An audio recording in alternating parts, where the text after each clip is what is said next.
আব্বাজান এই নীলাজপুরের মসনদ দান করে আপনি চলে গেছেন অন্ধকার কবরে।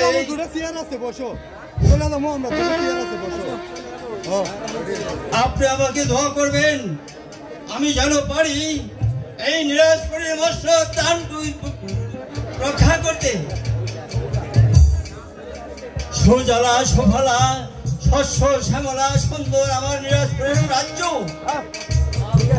আজ কতদিন হয়ে গেল আব্বাজানের অবর্তমানে আমি করে যাচ্ছি নীলাজপুরের রাজ্য পরিচালনার কাজ। আমি জানি না কেমন আছে আমার এই নীলাজপুরের রাজ্য পরিচালনা,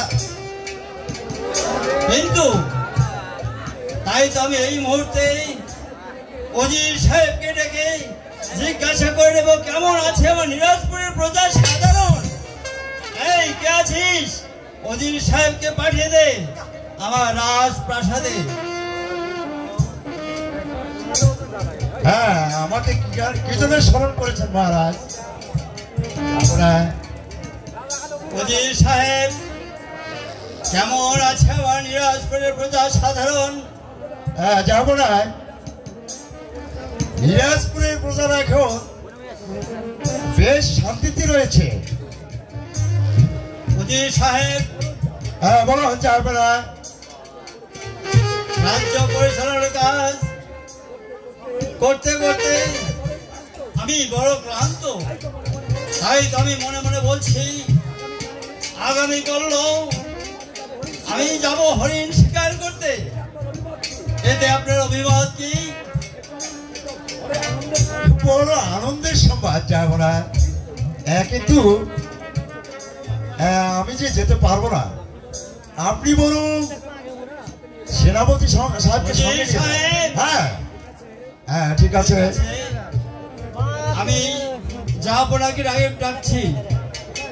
কোথায় সেনাপতি? যাবো না। বলুন কেন আমাকে স্মরণ করেছে?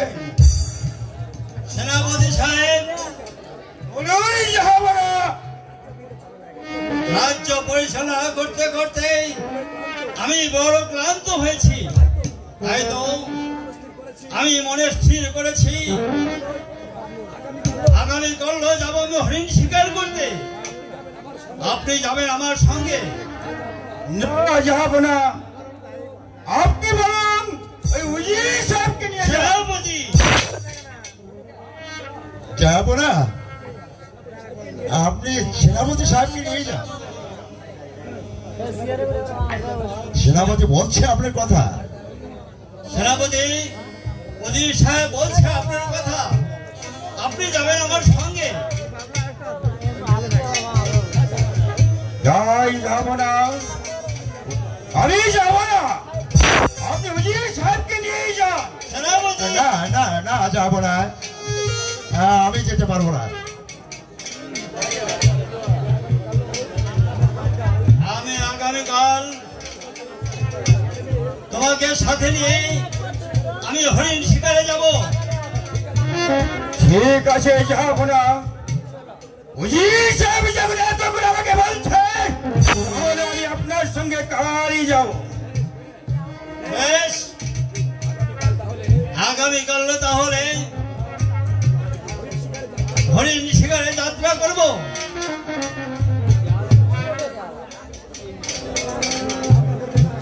আমরা ফিরে না আসা পর্যন্ত ওজির সাহেবকে ডেকে এই মসনদের দায়িত্ব আপনাকে দিয়ে গেলাম। জনাব। ওজির সাহেব এবার চলুন আমরা অন্তঃপুরে যাই। চলুন, যাবো না। চলুন।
ওই হরিণের দিকে দিয়ে লক্ষ্য করে আমি হরিণটাকে ঘায়ল করবো।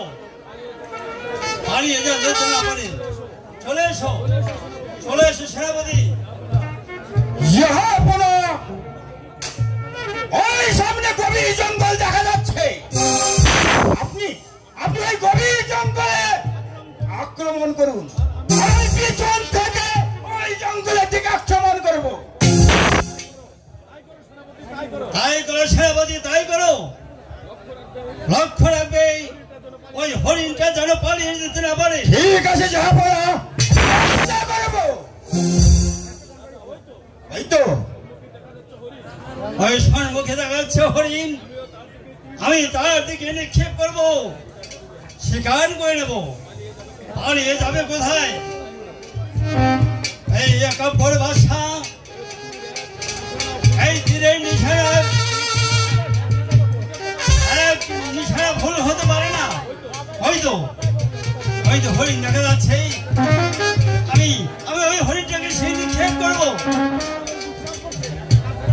ওই একটা হরিণ গাছের আড়ে বিশ্রাম করছে। আমি ওখানেই যাবো।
তোর তো বহু সাহস আছে।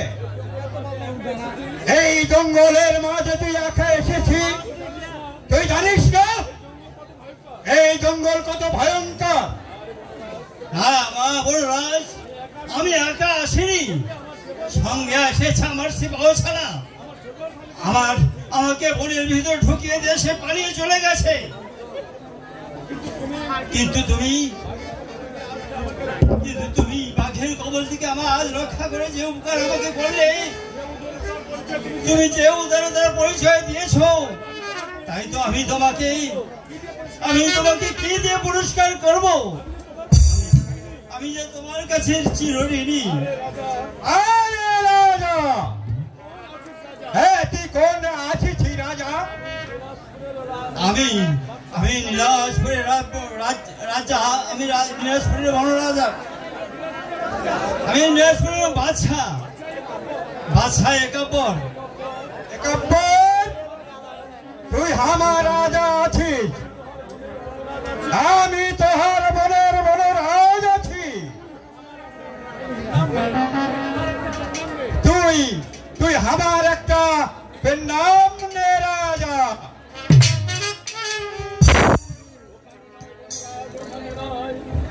ওখানে নয় বনরাজ, ওখানে নয়।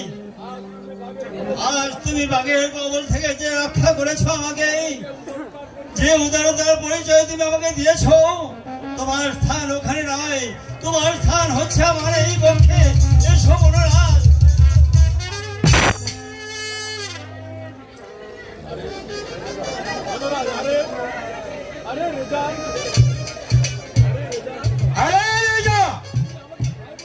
তুই আমাকে ভাই বলেছিস, আর তুই আমাকে বক্কে টেনে নিয়েছিস। আরে রেজা, হে তুই মানুষ নয় রাজা, তুই আমার দেবতা আছিস। আর তুই এই রাজ্যের সকল মানুষের দেবতা আছিস। বনরাজ, তুমি আমাকে বাঘের কবল থেকে রক্ষা করে যে উপকার করেছ, তুমি আমার জীবন দাতা হয়েছ, তাই তো তোমাকে আমি একটা কথাই বলছি, এই বড় মাঝে কোনো কিছুর অভাব হলে তুমি ছুটে যাবে আমার শাহী দরবারে, ওই নিরাজপুরের বাদশাহ একাব্বরের কাছে।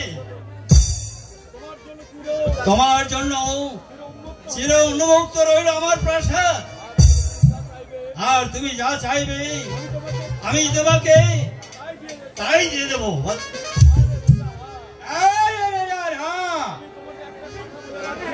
আমি তোমাকে একটা কথা বলে রাখছি রেজা, এই বনমাঝে যদি কোনোদিন এসে তুই বিপদে পড়িস, আমি তোকে এই জীবন দিয়ে হলেও রক্ষা করব।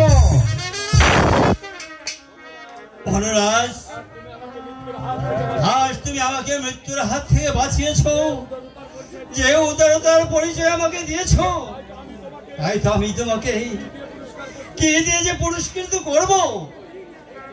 ওই ওই চেয়ে দেখো, ওই বট বৃক্ষের সাথে বাধা আছে আমার উড়িয়াবাজ ঘোড়া আর আমার এই জরির জামা, আমি তোমাকে উপহার দিলাম।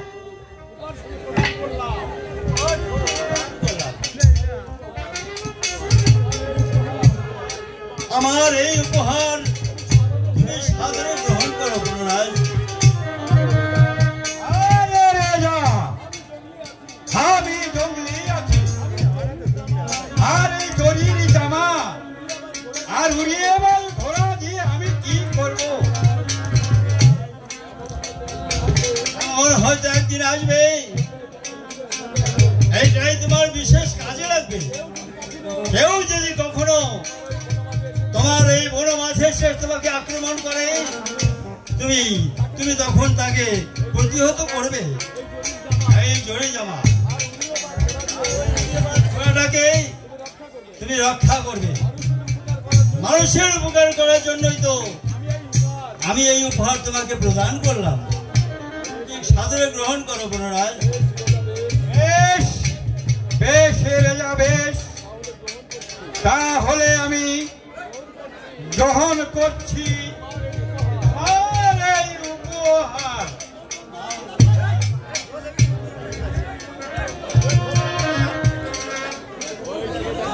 ওই চেয়ে দেখো, বট বৃক্ষের সাথে বাধা আমার উড়িয়াবাজ ঘোড়া, ওটাও আমি তোমাকে প্রদান করলাম। চলো বনরাজ, চলো বনরাজ, আমরা অন্তঃপুরে প্রবেশ করি। এসো। বেশ বেশ রেজা, বেশ, তাই চলুন। তবে একটি কথা আমি বলে রাখি, যদি কোনোদিন এই বন মাঝে এসে বিপদে পড়িস, তাহলে তুই আমাকে স্মরণ করিস, আমি তোকে জীবন দিয়ে হলেও তোকে আমি রক্ষা করব। ধন্যবাদ। তোমার কথা শুনে আজ বড় আমি আনন্দিত হলাম। আজ আমি বুঝতে পারলাম, হিন্দু, মুসলিম, বৌদ্ধ, খ্রিস্টান নাই কোনো জাতির ভেদাভেদ, সকলে আমরা ভাই ভাই, সবার উপরে মানুষ সত্য, তাহার উপরে কিছুই নাই, তাহার উপরে কিছুই নাই, তাহার উপরে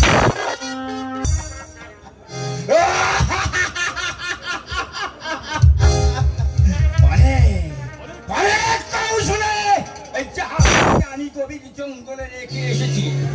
আমার মনে হয় এতক্ষণে বনের আপনাকে খেয়ে ফেলেছে।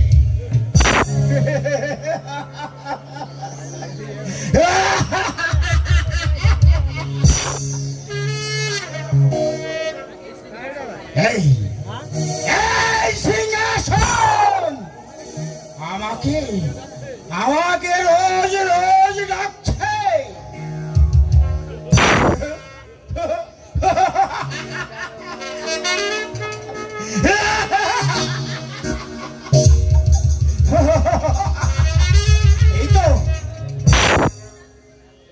এই তো আমি আমি তোমার ডাকে সাড়া দিচ্ছি।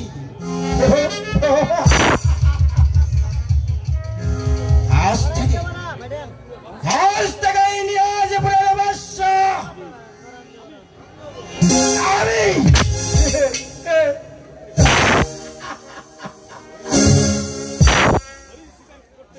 হরিণ শিকার করতে গিয়ে আমাদের জাহাপনা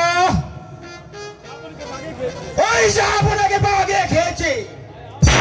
তাই আজ থেকে ইংরাজপুরের বাদশা আমি আমি।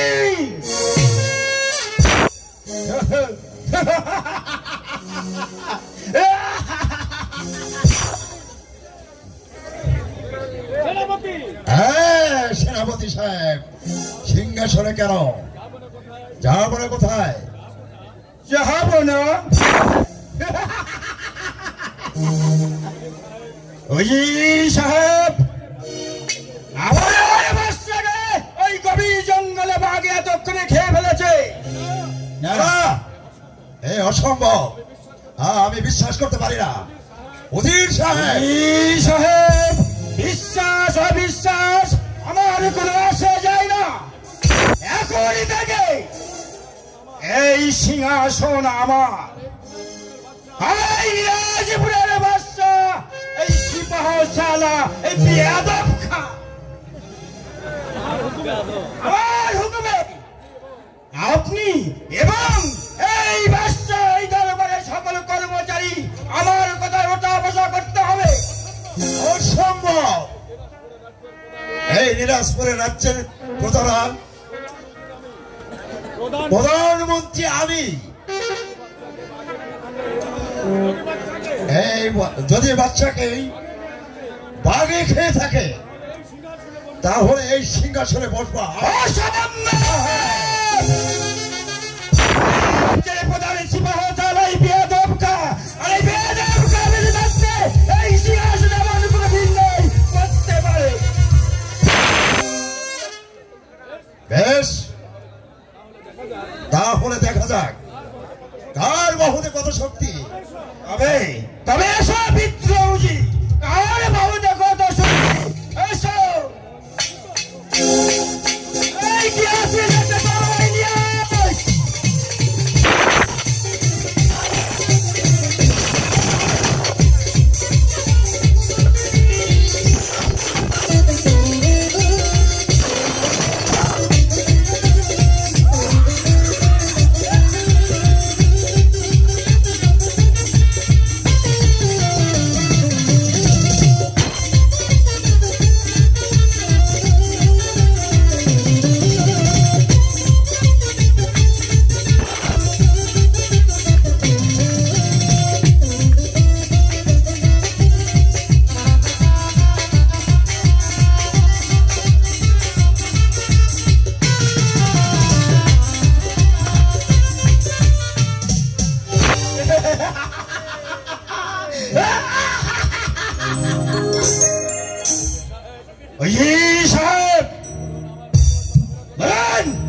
আমার হুকুমে আপনি চলাফেরা করবেন কি না?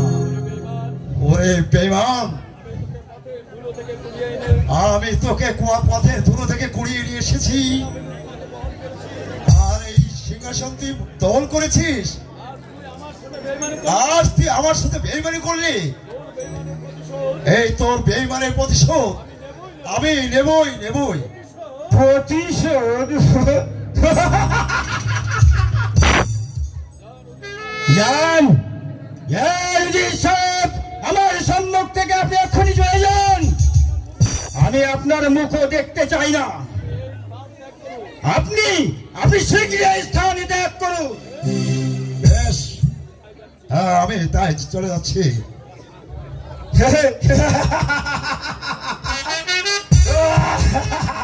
আজ থেকে আমি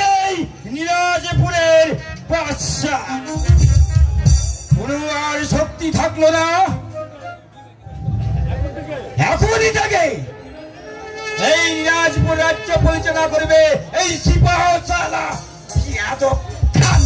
হে হে হে হা হা হা হা হা।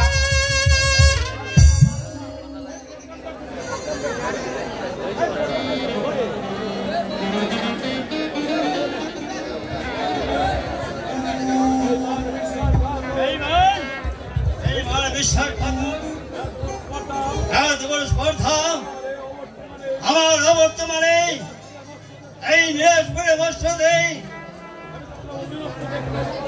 আমি তোমাকে অধীনস্থ দেখতে পাচ্ছি। ওই হয় বনরাজ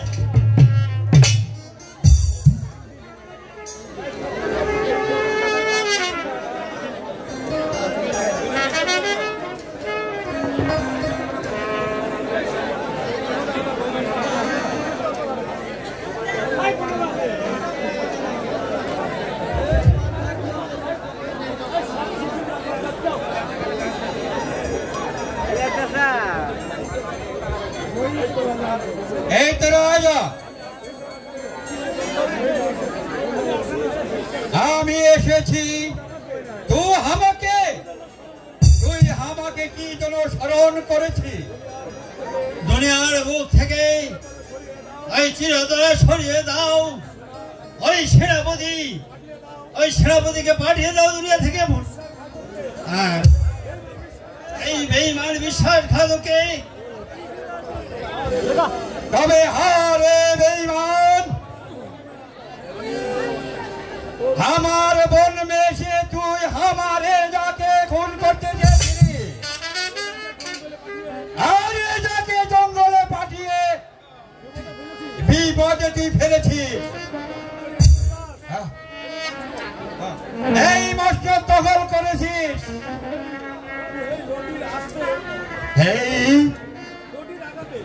এই লাঠির আঘাতে তোকে আমি এই বড় পাড়ে পাঠিয়ে দেব।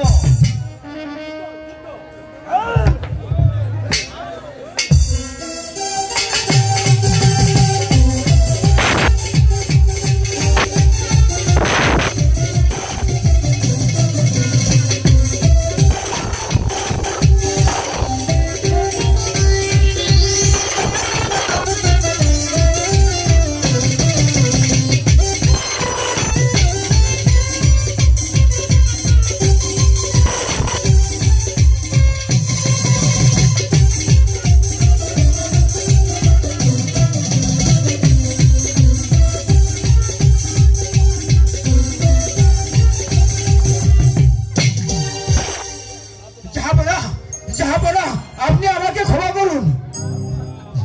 ক্ষমা? বেঈমান বিশ্বাসঘাতক, এবার এসেছিস ক্ষমা চাইতে? বাদশাহ কাব্যর বাদশাহ কখনো কাউকে ক্ষমা করে না। বেঈমানের শাস্তি তাকে পেতেই হবে।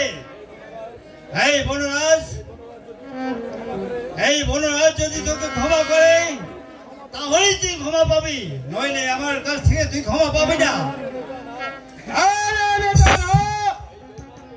এই বেঈমানকে এই পৃথিবী থেকে চিরতরে আমি সরিয়ে দেব। জুগলিরাজ, তোমার দুটি পায়ে ধরে বলছি, তুমি আমাকে ক্ষমা করো। আমি বুঝতে পারিনি মহারাজ, আমার ভুল হয়ে গেছে। আমি তোকে ক্ষমা করে দিলাম। আমি ছোট দাঁত জুগলি আছি। আমি সারা জীবন মানুষের উপকার করি। আমি তোকে ক্ষমা করে দিলাম। আর যদি কোনোদিন ভবিষ্যৎ যদি কোনোদিন মনিবের ক্ষতি করতে আসস, তাহলে আমি তোকে দুনিয়ার মুখ থেকে সরিয়ে দেব। যাই মনিবের পা ধরে। ঠিক আছে সরকার, ঠিক আছে, যাবো না, আমাকে ক্ষমা করে দিন। যাবো না, আমি চলে যাচ্ছি। আর কোনোদিন আমার ভুল হবে না, কোনোদিন ভুল হবে না।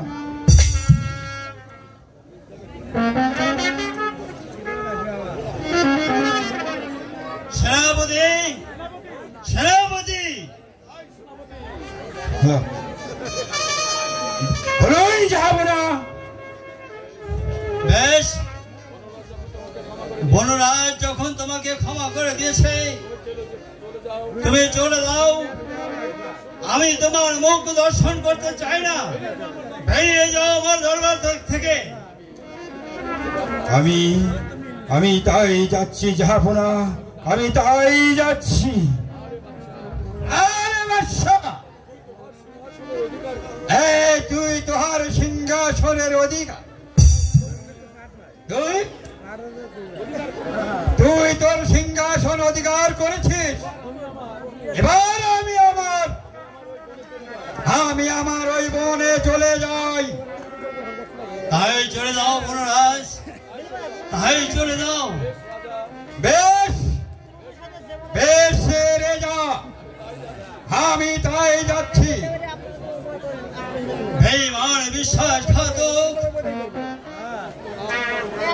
সমস্ত রাজকর্মচারীকে আমি নিজের সন্তানের মতো দেখি, তারপরেও কারো মন আমি জয় করতে পারলাম না। সবাই চায় এই নিরাজপুরের মসনদ। কেউ আমাকে চায় না, কেউ আমাকে ভালোবাসে না, কেউ আমাকে ভালোবাসে না।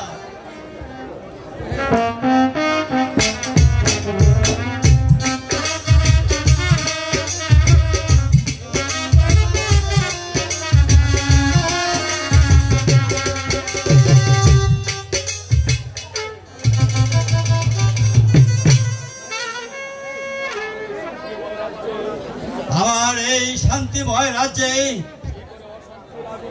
কি করে অশান্তির আগুন দাও দাও করে জ্বলছে।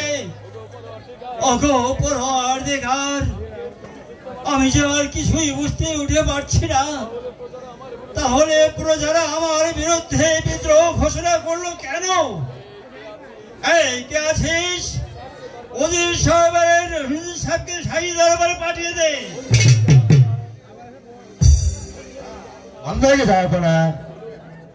বলুন, আমাকে কেন স্মরণ করেছেন? ওজির সাহেব, আমি বুঝতে পারলাম এই নিরাজপুরের প্রজা সাধারণ আমার বিরুদ্ধে ষড়যন্ত্র লিপ্ত হয়েছে। কি ষড়যন্ত্র করছে, কেনই বা করছে, তাকে কিছু আপনি জানেন? না যাবো না, এই সম্পর্কে আমি কিছুই জানি না। ওজির সাহেব, আমার কাছে কোনো কিছু গোপন রাখবেন না। যাবো না, আমি কথা সমস্ত বলতে পারছি না। আমি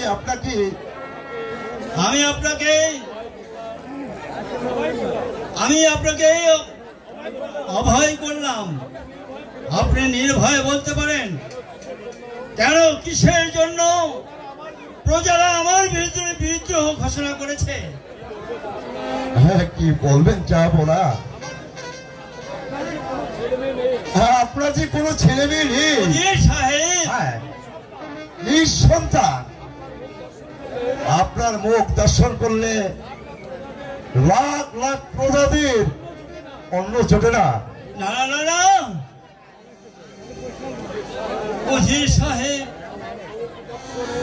আমার মুখ দর্শনে আমার সম্মুখে না বলে এত বড় কথা বলতে আপনার জিভে আড়ষ্ট হলো না? যাবো না, আপনি তো আমাকে অভয় দিয়েছেন। যাবো না। না ওজির সাহেব,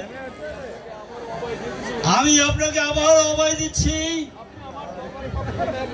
আপনি আমার দরবার কক্ষ ত্যাগ করবেন। আমি আপনার মুখ দর্শন করতে চাই না। আপনি একটু আমাকে একটু একা থাকতে দিন। আমাকে একটু একা থাকতে দিন। আমি তাই যাচ্ছি। যাবো না, আমি তাই যাচ্ছি। যাবো না। ওগো খোদা পরওয়ারদিগার, তুমি আমাকে বানিয়েছো বাদশা, একা বড় বাদশা। যাদের ঘরে নেই এক ফোঁটা অন্ন, তাদেরকে দিয়েছো তুমি সকল অধিকার, শত শত সন্তান। কিন্তু আমাকে নিঃসন্তান করে আমাকে করেছো তুমি আটখড়ে। এমন কি অপরাধ তোমার দরবারে করেছি যার জন্য তুমি আমাকে এত বড় শাস্তি দিতে পারলে? এত বড় শাস্তি দিতে পারছো? এত বড় শাস্তি দিতে পারছো? না, আমি